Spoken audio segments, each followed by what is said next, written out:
Good afternoon. My name is Steve Kirkpatrick. I am the city clerk here in Wheat Ridge. This event is a new one for the city. Election law and running for office is a complex process, and we're doing our best to educate people. You're not hearing me? Okay. Thank you. We are going to basically cover what you see on the screen now. I also want to introduce Pam Anderson.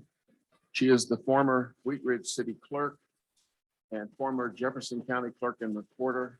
She works with us here at the city to make sure that we do these elections according to the book. Thank you, Pam. We thought it was important to describe for people what's the job of being a city council member or mayor is like. We also thought it was important to give you an orientation to the steps you need to take if you plan to run for office. And that's the purpose of this session. If you have a question, whether you're in the Zoom format or here in person, ask the question when it comes up. I'll be happy to answer it, or you can ask at the end. Either way that works for you.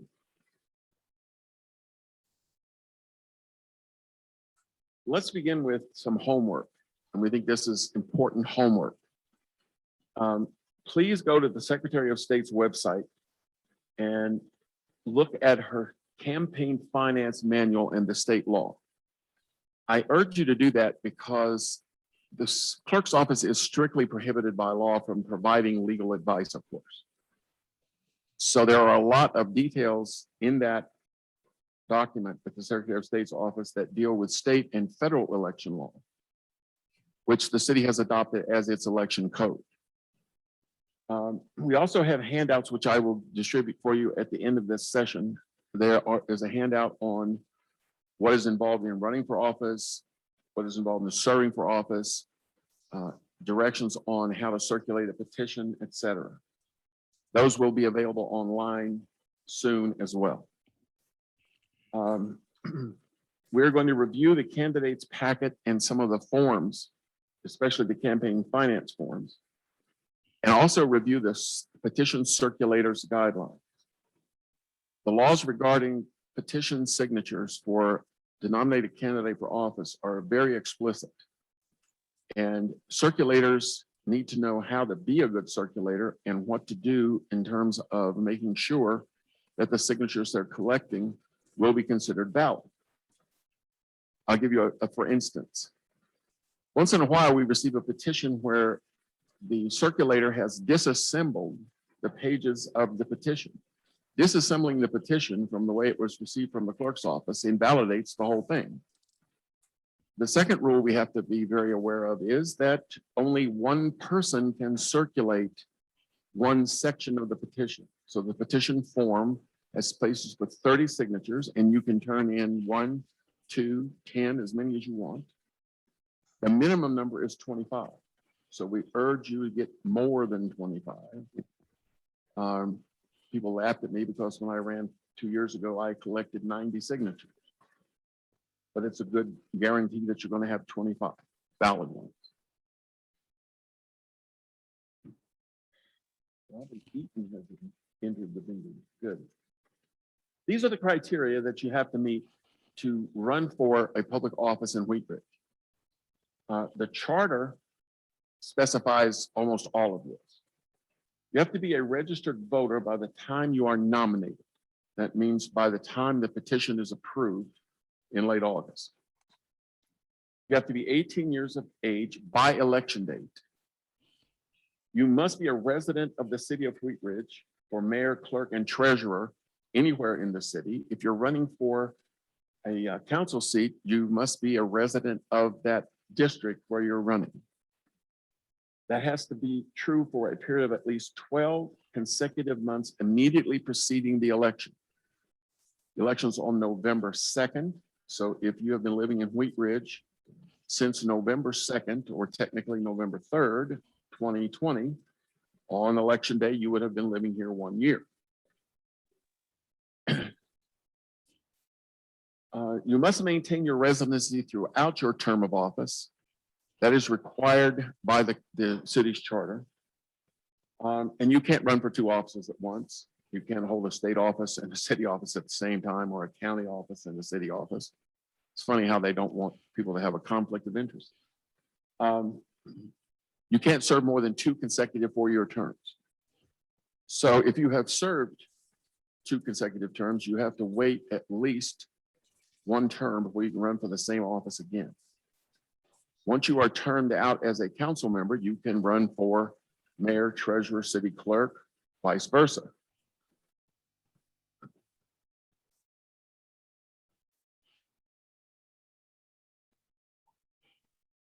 I'd like to introduce one of our city council members, Valerie Nosler Beck. Val kindly agreed to attend today and describe for us 2 very important things. How do you run for office, and what's it like to serve in office? Val was elected to the city council in 2019, 2 years ago, and has been serving since. Val? Thank you very much for coming today. Yes, you did. Thanks, Steve. Thanks, everybody, for being here. And that's too high. Thank you. I'm Val, and I think this is being recorded too, right? So I just wanted to speak a little bit to the time commitment, both to run for office and then also what the time commitment and investment in your own time is like once you are serving on council and after you're elected. Some really important things to keep in mind to save time during the campaign process is to read through all of the information that Steve provides to you, as well as any of those state guidelines in terms of how to collect signatures to make sure that your signatures to get on the ballot are valid. The second time I ran, because I ran for office twice before I was elected. The second time I ran, I didn't know that if I unstapled my packet, that all of the signatures would be void. And I understand why that is necessary, because we need to make sure that not just anyone is out there collecting signatures for you, but I was down to the wire, almost didn't make it on the ballot, had to go through and reconfirm all of my signatures. And it was just a staple. And those are the type of things, as someone who was running for office with 2 young kids and a job, I was like, this is too much to take on. That little staple was really a big hurdle in me getting on the ballot and then getting elected to office. So just double, triple check with the city staff and with our city clerk and the deputy city clerk. They are here for those types of questions. If your staple falls out, what do you do? Call Steve to figure those little hiccups out. I also recommend just in the process of campaigning for elected office, enjoy the experience. Make it part of how you get outside and be a part of your community. And also to help prepare you for when you are elected for office and why you're serving. So take notes when you're talking to your neighbors, and make sure that when you're talking to your neighbors, you're also helping educate them about what city council does in terms of helping them in the community. It's also just really good opportunity for us to build community out there too. So I would also include when you are campaigning to allow for time for yourself.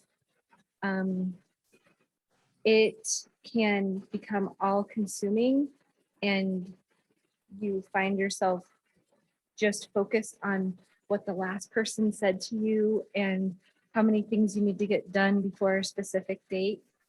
I recommend either partitioning out a evening that's dedicated just for yourself, or a day that's dedicated to something that you love to do, give that day to your garden or to your family, because hopefully you'll get elected to office and you need to be refreshed and ready for that, because it can get really taxing. Both Steve and I recently ran, and it's hot out there. Wheat Ridge is hilly. Drink lots of water and knock as many doors as you can to talk to people about what they want, in terms of serving, in the person that's going to serve, on council or in any of the elected offices. To speak to the time commitment, on council, for everybody who's in this room today, I've talked to all of you about what it's like to drink from the fire hose and understand how the process works. I really gave myself the first 6 months to read a lot and take notes and not try to come out with a big policy change. That was my tactic. I wanted to understand the lay of the land. Then, as I felt like I was ready to move into that next stage, COVID hit. And I was really grateful that I was encouraged by staff and other people on council to take that kind of time to learn, so that when we had a huge interruption like COVID, I knew how the process worked so that we could make the appropriate adjustments. And I understand what those adjustments actually meant. Time-wise, and commitment that serving on council or in any of these elected positions, what it takes is we get our council packets on Thursdays, by the city staff. And that packet includes everything that we'll be looking towards for our study session or for our city council meeting coming up. I set aside Friday evenings, because that's how I spend my Friday nights, is reading through my packet.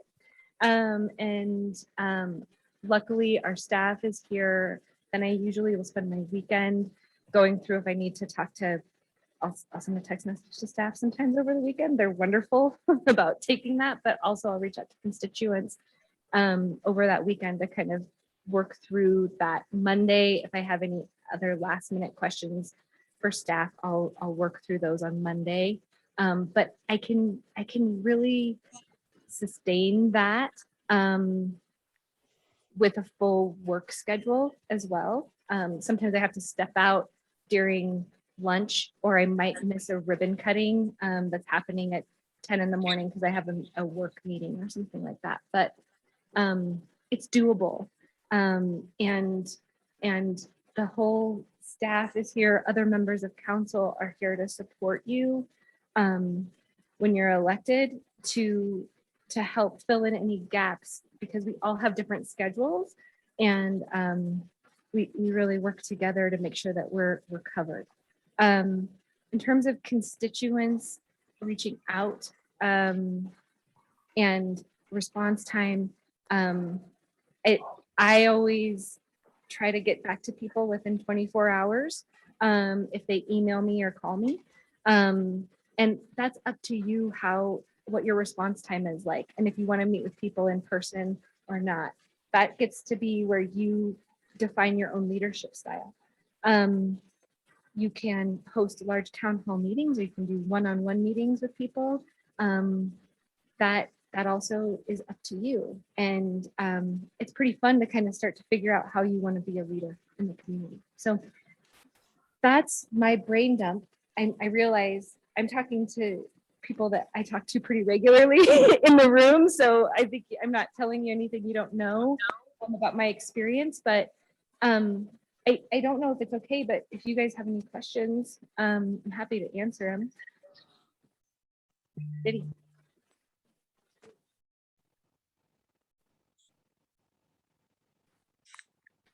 I made a lot of phone calls. I made it a priority to show up to events that, there are certain events that I would always go to, but if there were events happening that I don't usually go to, I would show up to those and just introduce myself as someone who was running for office. And, you know, the other thing that I did was I sent out emails. If there was a neighbor that I passed by 10 times, but never had a conversation with, I'd make sure to have a conversation with them. I also sent out mail that had my contact information there. And I did that in my experience. I also had a walk piece that I included my contact info on, and then I included a green chili recipe so that people wouldn't throw it away. And you know, I just tried to find a way so that when people were voting for someone, they might go, "Oh, I've met her before. I'm gonna vote for her." Go ahead. Well, I ran twice. So oh, I'm so sorry. So the first question, just to go back to that, was outside of phones, what else did I do to reach voters? The second question was, how many times did I walk my district? I walked my district, all of the voters, one time in 2019 and in 2017. As a city council member, whenever I'm out walking with my kids or my dog, I'll keep my business card with me, and sometimes I'll just like write a note on the back of my business card and say, "Hey, how you doing? We haven't met before," and I'll leave it in their door. So, but during that campaigning time, I made sure that I got to the entire district, which in the 4th district is very hilly and it's very hot during this whole time between August and September. So, you know, we did that. And I also would have people help me. If I had a neighbor that was interested in helping get me elected into the seat, my dad helped knock doors because I do work full time and have kiddos that have dance class and piano lessons and stuff. Sometimes they would take some doors for me as well.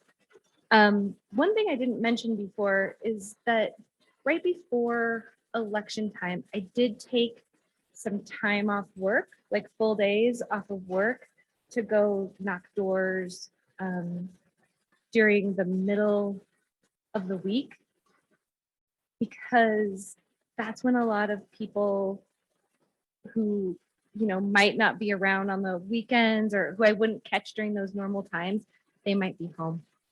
To do that.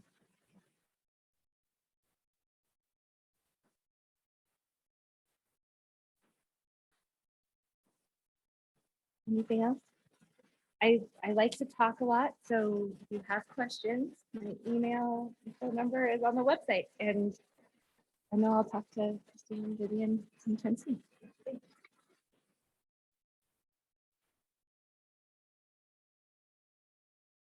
Thank you very much, Val. I would add a couple of things to her answers. Thank you. One of the most satisfying things about serving here is the quality of the staff we have to support us. We could not do what we do, any of us who are elected, without the help of the staff. And unlike some other cities nearby who are recalling the mayor and accusing council of taking money under the table for building permits and all kinds of other political machinations, Wee Ridge doesn't do that. We have a very collaborative and cooperative group, both among the elected officials and the staff. The second thing I would say is I made an awful lot of new friends while I was running for office and while I've been serving. I can't tell you how important that is to you personally, but I have developed a good working relationship with all of the other elected officials. And I would consider the majority of them now to be friends of mine. So we work together, but we also help one another with a variety of different things. It's very important that you keep in mind that this is not all packets and phone calls from constituents who want you to either tear up their sidewalk or put in a new one way or the other. Let's talk for a minute about nominating petitions. The first day that you can circulate a nominating petition to run for office is next Tuesday, August 3rd. The clerk's office will be available at 9 a.m. next Tuesday, August 3rd to give you the necessary petition forms. By city code and charter, the clerk's office is obliged to give you the petition forms that you use to go and collect signatures. The date of August 3rd is set by the Colorado Revised Statutes. We didn't pick the date as the time to start, nor did we pick the date when is the last date for you to turn in petition signatures. That is August 23rd at 5 o'clock. What will happen once you turn in the petitions is we will go through the signatures, verify that they are valid registered voters in the district where you're running, if it's council, or anywhere in the city if you're running for a mayor.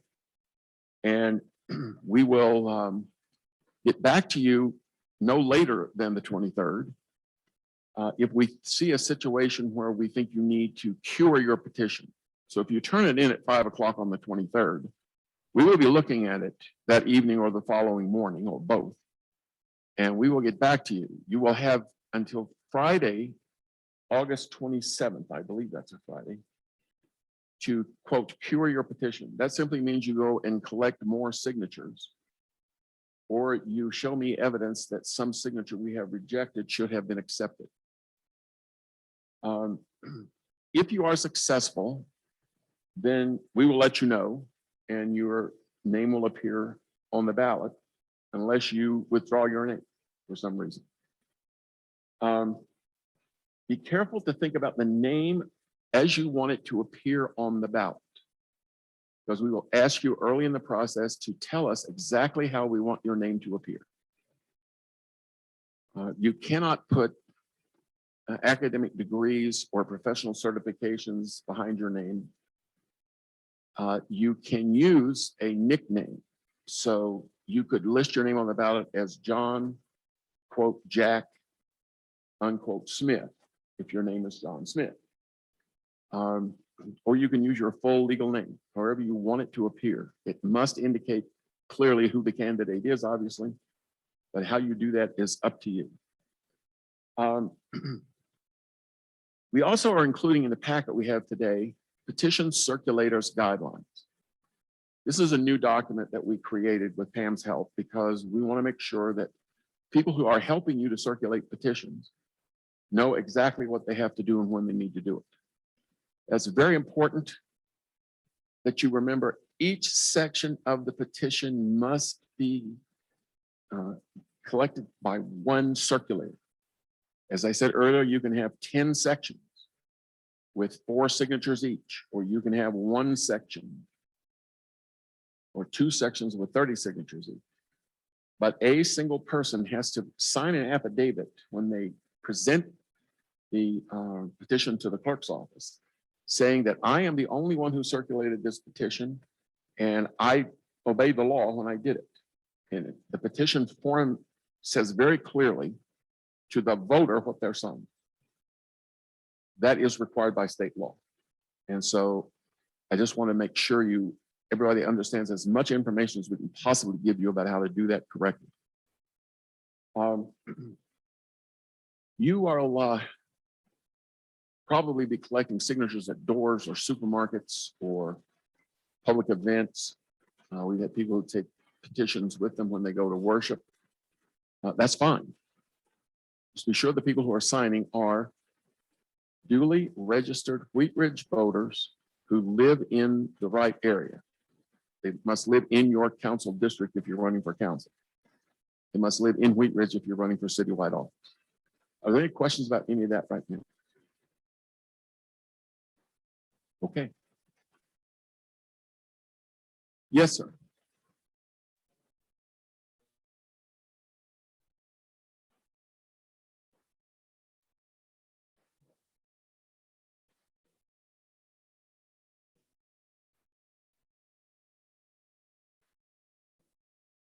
Oh, absolutely.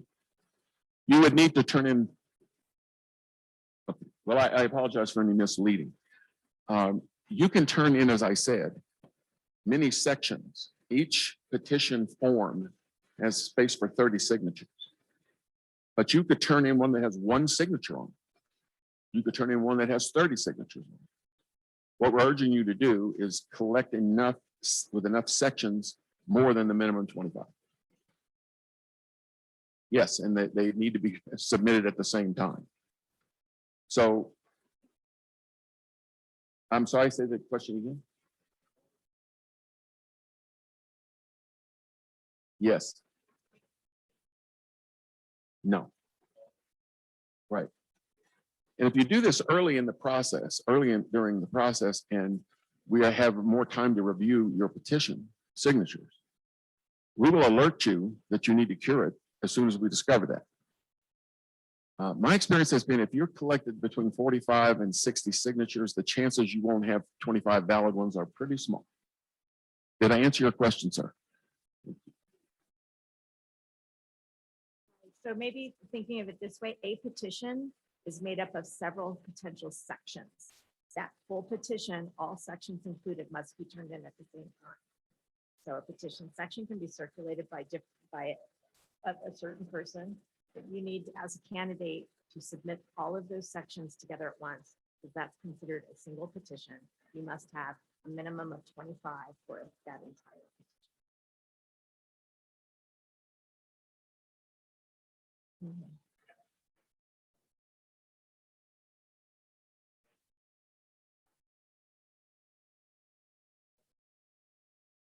If you have 15 sections circulating with different people, you must collect them centrally as the candidate and submit them as a single petition with multiple sections. You, by the way, can be the circulator of your own petition, obviously. Thank you very much.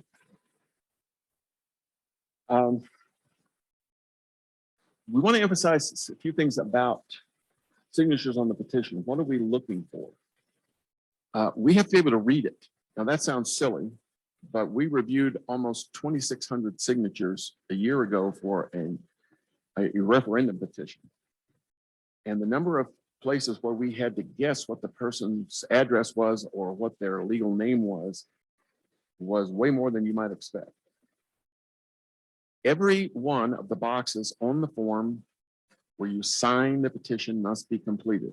The name, the address, etc.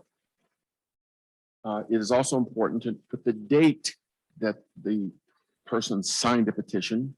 They should write that in there themselves, because that tells us that it was collected during the window allowed from the 3rd to the 23rd. The address that they give you needs to be the same one that's in the voter registration box. I cannot emphasize that enough. We have to be able to verify that the voter still lives at that address. Now, people who have moved recently can go online to the Secretary of State's office and it will take them, I don't know, 2 or 3 minutes at maximum to change their address. And it immediately gets registered at the county clerk and recorder's office in Jefferson County. And so we have up-to-date information. I would strongly urge you not to wait until 5 o'clock on the 23rd of August to turn in your petitions, because it shortens our time to verify them and it also shortens your time to cure them. I'm going to make very sure that everybody has a fair chance to submit a good petition under the law. It is my objective to help you succeed within the law. So if you have questions about any of this, don't hesitate to ask. After you have, in fact, submitted enough signatures and we have verified them, you will have to complete a candidate acceptance of the nomination form. It's simply a form that says this is, I am in fact running for this office, I accept the nomination. These are the people who are on my committee, etc. The withdrawal deadline is September 1st. So if you change your mind, even after you have filled out the form that says you accept the nomination, you can withdraw your name from nomination until September 1st. After that, it's going to be on the ballot. There will be a drawing in this room on Friday, September 3rd at noon to determine positions on the ballot. What does that mean? State law requires that instead of listing candidates for an office in alphabetical order or something else, we have to do a random drawing of lots. We do that because political scientists say that whoever has the first spot in the ballot for a given office has a slight advantage. At the last election, we had seats that were determined by fewer than 12 votes. We have had seats determined by as few as 8 votes in Wheat Ridge. So a handful of votes might make a difference. So we're very fair in terms of drawing lots. Any questions about any of that? By the way, those of you who are listening to this now or later, if you have questions that we're not addressing, please write or call the city clerk's office and we'll get you an answer. This is an example of a petition signature block. You notice that this one has been completed very correctly. They have to print their name in addition to signing their name. If the elector is unable to sign their name because of disability or illness, someone else can help them, but that person has to indicate that they assisted that voter in completing that section, that signature block. The address, the city or town where this person lives could be, in Wheat Ridge's case, in Edgewater. Some have addresses in Lakewood. The question is, do they live within the city limits of Wheat Ridge? And that's what we'll look for. Are there any questions? Notice the date of signing in the lower right-hand corner. That's the block I was addressing. Any questions about that? All right, we need to move on to campaign finance. These requirements are set forth in federal law and in state law. And you can have any number of different kinds of committees helping you get elected. A standalone committee, a candidate committee, or other committees such as a political committee that is not really applicable to municipal elections because we don't have partisan issues. There are also forms for major contributors and independent expenditure committees. And what is all of that? Let's boil it down as best as I can, and then I'll ask Pam to correct my mistakes. You can run for office and not spend any money. You don't spend your own money. You don't spend anybody's contributions. You simply run for office. If you do that, you file a form that says, I'm not spending any money. The second option you have is to spend only your own money, which is perfectly legal. If you do that, you will have to file a form showing what you spent your money on. If you receive even 1 cent in contributions, whether it's cash or in-kind contributions from any other person or legal entity, then you have to have a campaign committee. You have to open a bank account in the name of that committee. So typically the committee's name is something like John Smith for City Council. Mayor Starker had a committee that was called something like Neighbors for Bud or Citizens for Bud. It was a very short name. It must be descriptive of who's running and for what.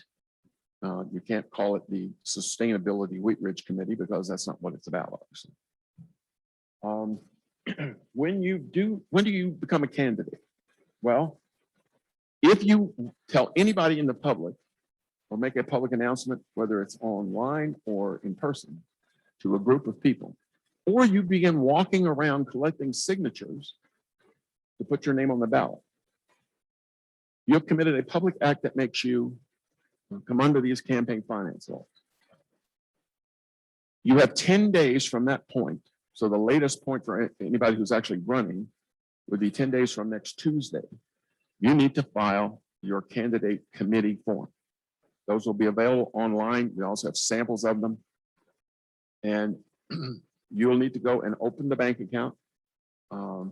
and get the account number, et cetera, because the law requires that we have access to that information so we can check on the flow of funds if we need to. You may accept contributions from a limited number of people. That can include corporations or limited liability companies. But a C Corp, IBM Incorporated, cannot contribute to your campaign. If you have an LLC contributing money, then what you do is you assume the LLC's contributions were equally divided among the people who are listed as the owners of that LLC. For those of you who don't know what in the world I'm talking about, an LLC is a limited liability corporation, which is now part of the Uniform Commercial Code for conducting business in this country. Every state adopts them. And an LLC is a new legal entity that makes it much harder for one to pierce the veil of the corporation and go after individual owners' assets.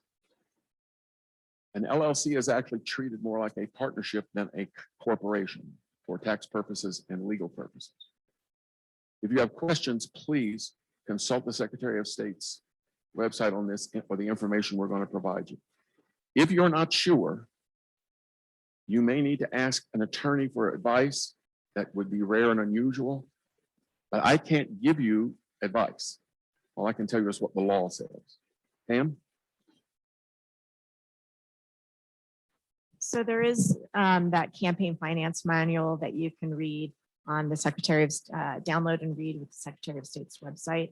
This presentation has a link to it as well. It includes the law. When you decide to become a candidate, you do sign and file a candidate's affidavit that says you've reviewed all of this. So that homework is super important for those planning on running for office. Campaign finance can be somewhat complicated. There are amazing resources for you, but I think some of the key things to remember, the things that trip candidates up most, is that anything of value that you accept or receive or expend as a candidate, you need to report. There's a packet of forms that will be available, and it sort of lays that out. The things that the most common mistakes that a candidate will make, or the registered agent, the person representing the candidate as their treasurer or their filer for the campaign finance forms, is one, when you receive a contribution of $20 or more, you need to know the name, the address, the relevant information for the contributor, but you also need to know their occupation and or employer. That is some missing information that most candidates forget to collect.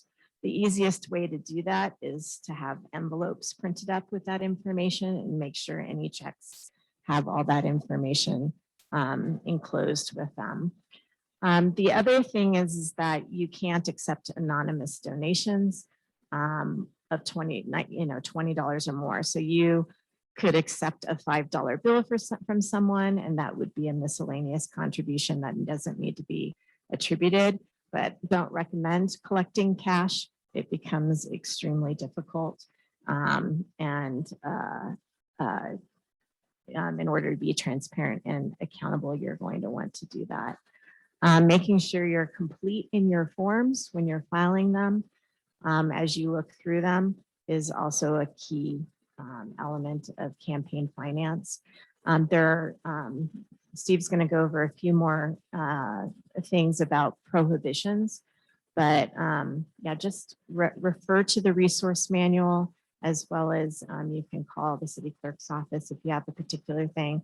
If you receive a contribution and you don't know who it's from, or you don't know their occupation or employer, you're going to need to return that or get the information. So, you know, if in the event that you have questions about a particular contribution, the best rule of thumb is return it or don't accept it.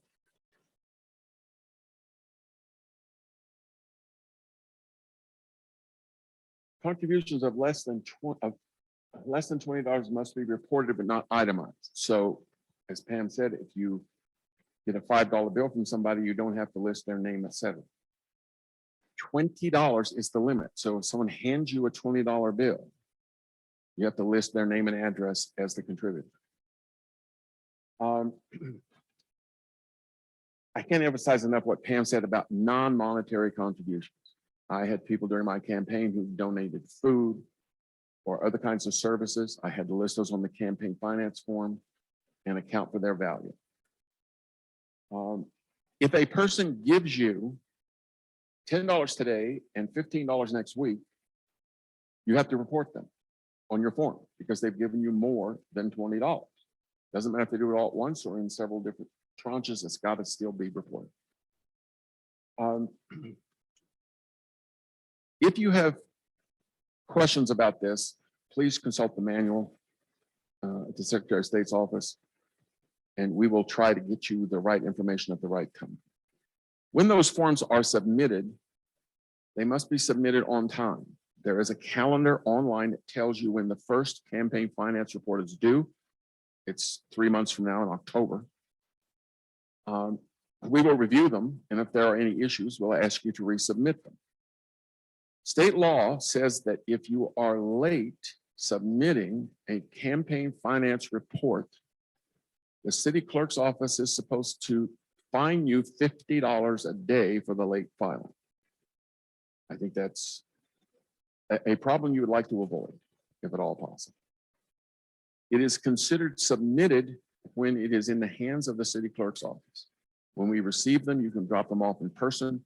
You can even send them in the mail, as long as they get here by the deadline. Any questions about any of that?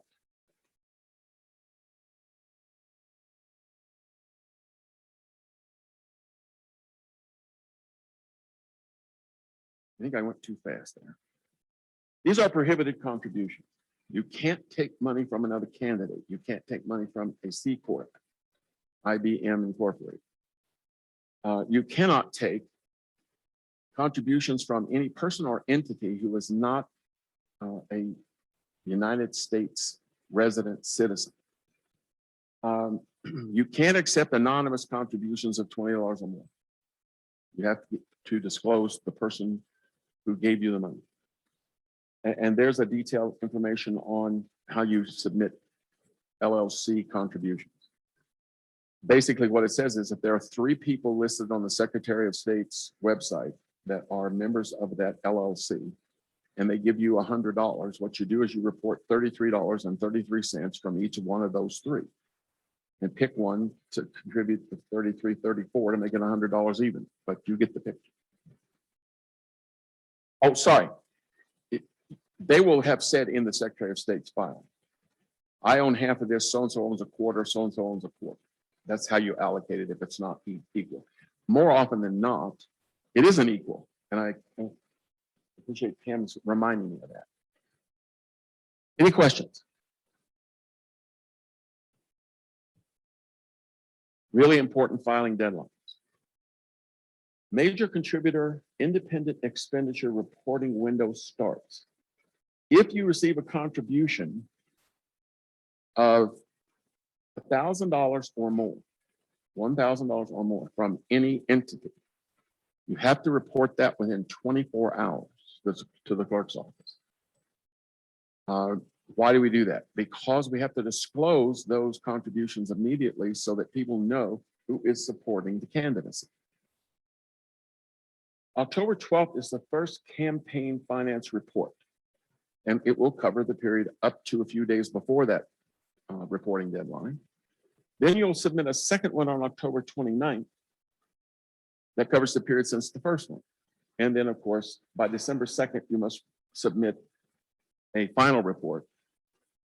Note, please, that if you have a candidate committee and you open a bank account for your contributions, when you close out your campaign and submit that final report, you need to close that bank account. You can reconstitute the committee with the same people again at the next election, but the law requires that you close it out at the time of that final report.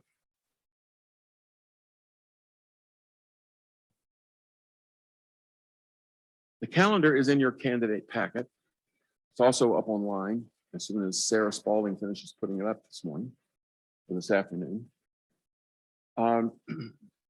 There will be, of course, mail ballots. We will conduct this election, as we always do, as a coordinated effort with the Jefferson County Clerk and Recorder's Office Election Division. So they will literally make up the ballots, print them. Last time, I think in Wheat Ridge, when we had a general election, they told me there were 27 different ballots because we have so many special districts for water, sewer, fire, you name it. So if you live in District 1, but you don't get your fire service from West Metro, if you get it from somebody else, you're in that fire district, and on and on. They will mail those ballots to U.S. personnel serving in the military or the foreign service or in law enforcement who are overseas. Those ballots must go in the mail 45 days before Election Day so that those folks can get them, fill them out, and get them back in time.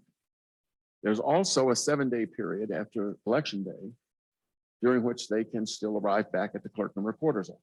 So they have, that law was passed by the federal government to ensure that persons serving their country overseas have a chance to vote in their municipal, state, county elections, as well as, of course, federal elections. We'll do the drawing of lots on September 3rd, as I indicated later. The ballots will be mailed to those folks overseas on beginning the week of October 11th. What will happen when they start mailing ballots here to our residents? I'm sorry, Pen?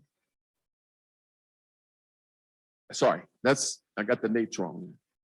So October 11th, the ballots will start to go out. What typically happens is the Jefferson County Clerk and Recorder puts those ballots, there'll be hundreds of thousands of them, of course, across the county. They put those ballots into batches that the Postal Service then delivers. There are people who tell me that the Postal Service mails the A's first and the Z's last. So if you live in Wheat Ridge, you're going to get it last. No.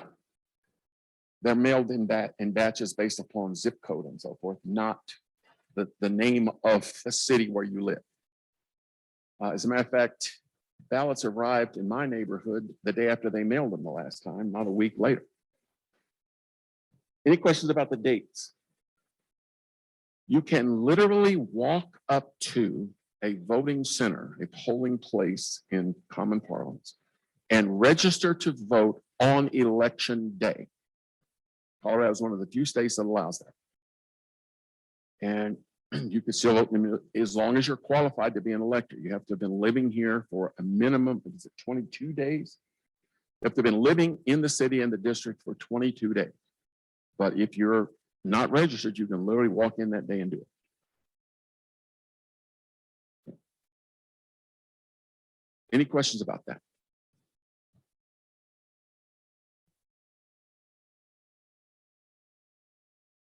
We have heard a lot in the press about stolen elections and fraudulent elections, et cetera. The All-Star game was moved from Georgia to Denver because Colorado is considered to be the shining example of how you conduct mailed ballot elections. And Pam and I have both been in the room where they do that. Fraud would be physically, if not literally, impossible, because the machines they use to count the ballots have never, ever been connected to the internet. You can't hack it if it's not connected. I cannot tell you the number of safeguards and efforts on the part of the county clerk and recorder's office to make sure that every ballot is counted and no fraudulent ballots get through the system. Pam? Hi, everybody. Well, I just wanted to take an opportunity to speak to you. Again, Pam Anderson. I was city clerk a little while ago. And then I served at the Jefferson County Clerk and Recorder for 8 years. I was executive director for the County Clerks Association and I consult in elections policy and administration. And Steve asked me to address some of these points, mainly because I also work nationally in a lot of different states as well. And last year there was a historic and remarkable election and share my experience for things that I've worked with on the ground in the field. I was in Georgia after the election for the audit. For example, I've worked in Pennsylvania, California, Arizona, all of the key states, including Colorado, where we were, as the clerk, we were part of the election reform that gave us the accessible and secure elections that we enjoy today. Steve talked about everybody receives a mail ballot, and then you have choices to vote either mail or return. We love to see ballots dropped off. We recommend as candidates that you encourage people to use the secure drop boxes. It saves on return time. And the county clerk needs to have that ballot in their possession by close of polls, 7 o'clock on election day.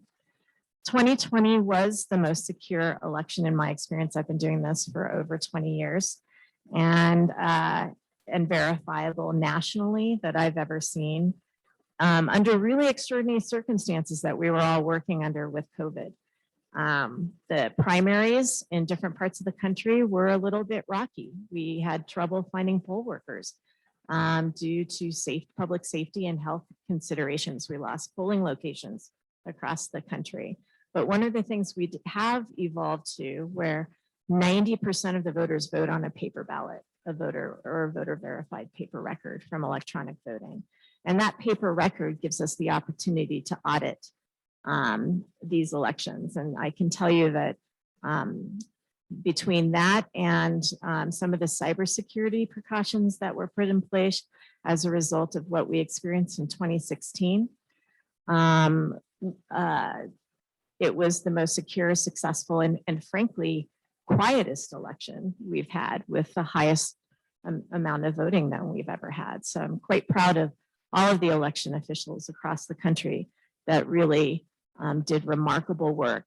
And when I talk about election officials here in Colorado, I want to talk about the type of security and testing and the robust nature of the integrity around the election. Registered voters are validated and certified. We do database comparisons with other states to make sure we're maintaining clean lists. And we also have a high level of access. As Steve mentioned, you can vote and register to vote through election day. We're live linked statewide for voter registration. So it's real time. So we can ensure that people can't register more than once and cast more than one ballot. We also do signature verification for a mail ballot, which is extremely robust. We have a cure period if you have an issue with your signature, and that you can cure that issue up until 8 days after election day. Voting systems, we've heard a lot of mis and disinformation, both from nation state actors as well as domestic actors around the voting systems, particularly here in Colorado for a particular vendor that is false. It is a lie. And how do we know that? We don't say government trust us. What we do is we have paper records. We do what's called a risk limited audit. There's a link to information on the Secretary of State's website. Colorado was the first state in the country to move to this type of robust audit, where we are comparing the paper ballot that you voted with the cast vote record for the voting systems to ensure that the machines tabulated correctly. The closer the races are, the audited races are, the more sampling you do. It's a statistically valid random sample. And we're not just sampling one race, for example, the presidential race at the top of the ballot. These are selected randomly, as well as election officials can ask to sample if it wasn't randomly selected, a particular race on the ballot. And so they're independently verifiable and auditable. And we're extremely proud of that legislation that we passed about 15 years ago and built this very robust audit that we do for cast ballots. Your city clerk is the local election official and serves as the canvass board member. There's a significant amount of participation from interested parties in the entire election process, from the poll workers to the election workers that are appointed by the interested parties in a partisan election. It's the parties are involved, both parties. Bipartisan teams do all the work. These are citizens, so this is a citizen election that's conducted. And there's also public audits and testing boards. So the county clerk will conduct a public logic and accuracy test prior to the election to make sure the equipment is in good working order, as well as doing a post-election audit to make sure that those ballots that were cast and counted were counted appropriately. The Canvas Board is a publicly appointed board that certifies, reviews, and certifies the election. And your city clerk is a member of that Canvas Board. So one of the things that we started seeing in 2016 were organized efforts at social media dis and misinformation. So I want to take the opportunity for the citizens of Wheat Ridge, of whom I'm one of them, that these types of dis and misinformation campaigns are real. Not only nation state actors, but you as a citizen that cares about our democracy, really needs to take care about spreading mis and disinformation. There are a lot of automated bots. CISA, a federal agency that we work with in order to identify this mis and disinformation. We've come a long way in 4 years. We saw some nation state actors, but frankly, post-election mis and disinformation campaigns from losing candidates, including the former president. This is not unusual for us to see a candidate, and I have worked in a bipartisan way as an election official, as an elected official, with both parties, with candidates from all stripes, from nonpartisan municipal candidates as well. And it never fails. If you lose an election, you're not quite sure, some candidates, that it was because not enough people voted for you. I've had candidates say, oh, but I have more political signs, or everyone I talked to at the grocery store told me they voted for me. What counts is the paper ballot, being able to independently audit it, and verifying and validating the outcome. One thing that we say is trust but verify, and that's what your system does here in Colorado. So appreciate the time to share some of that experience with you. If you have any questions, please feel free to ask them now, or we can forward them. You can email them into the city clerk's office. Yes, ma'am.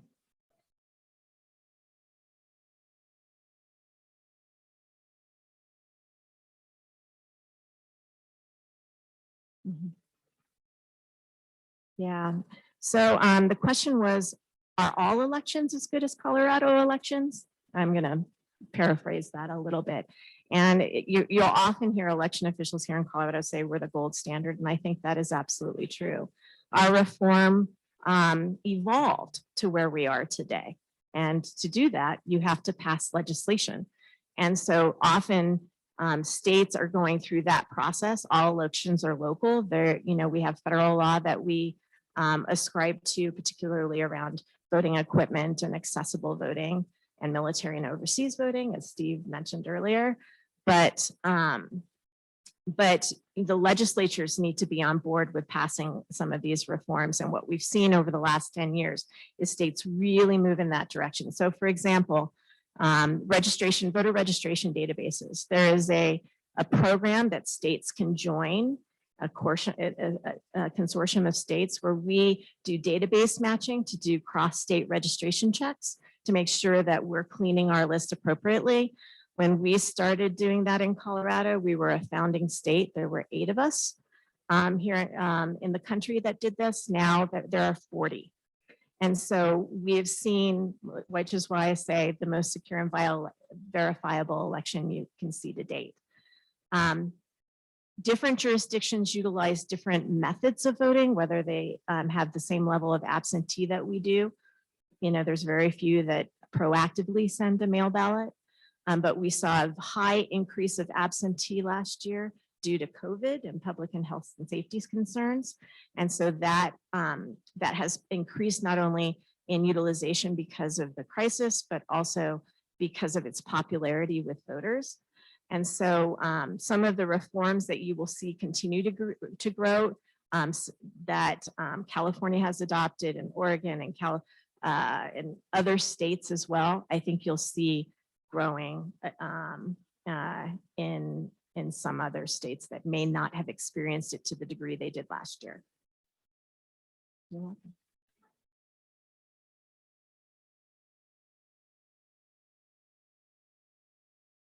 Yeah, so the question is about signature verification. And so Colorado state law requires every voted ballot to be signature compared to the voter's record on file. So when you register to vote, you either sign a form, or when you get your driver's license or Colorado ID, you sign as well. We have in the state database for registration every example of signature that we have for a voter. We keep all of them, whether it's on your ballot or on your registration form, or it gets updated with the driver's license.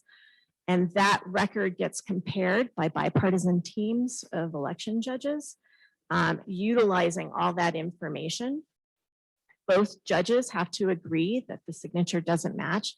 We train our poll workers, we train our election workers in signature verification techniques that was developed by the Colorado Bureau of Investigations. So I personally, as an election official, as the clerk, audited that process, and it's extremely accurate. We're very proud of the work that's gone into building that piece of the integrity for access for more remote voting.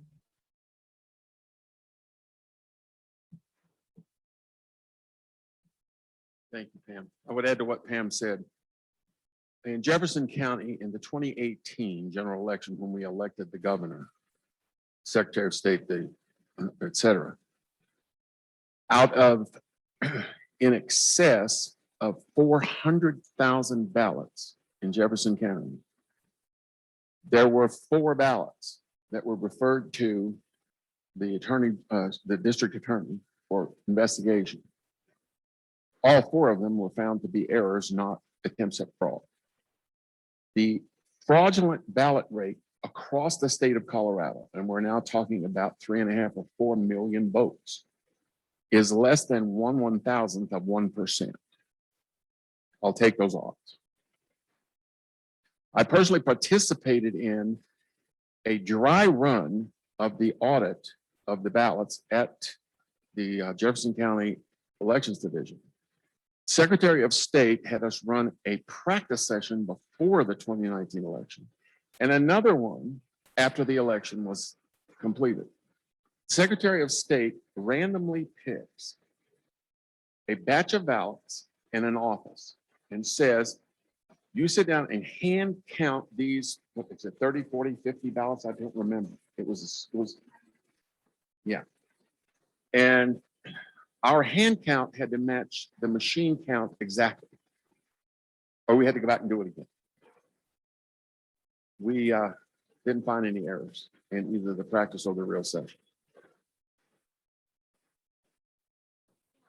Audit in particular, I would also add, so if the race on a ballot is selected to be audited, that's not the only race we're auditing. That full ballot, I think that's one of the biggest misnomers that's out there, that only one race gets audited. We actually audit all of them. That information also would reflect discrepancies. If there was something identified, in other words, if we a certain number, if discrepancies were to trigger additional rounds, at some point that audit becomes a full hand count, right? And so there are, or we've identified something happened with the equipment, and then that has sort of resolution issues, as well as contesting. As an election official, I would have the power to contest my own election, go to court and say, hey, something happened here, whether it was a technical or nefarious, doesn't matter. We need to take a look at this more closely.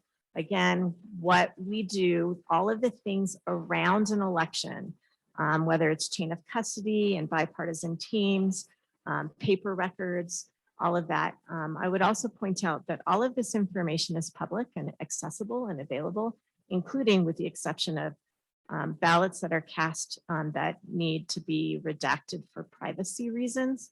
Ballots are anonymous, but don't sign your ballot, folks. You're just telling people how you voted. Are public documents.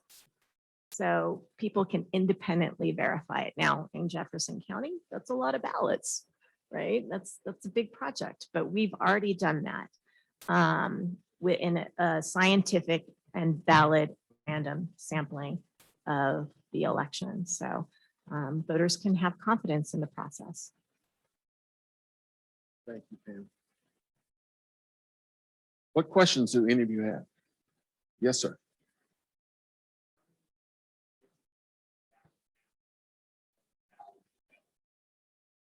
$25. The question was, how many ballot signatures do you have to submit to get on the ballot for either city council or mayor? And the answer is 25 as specified by the city charter.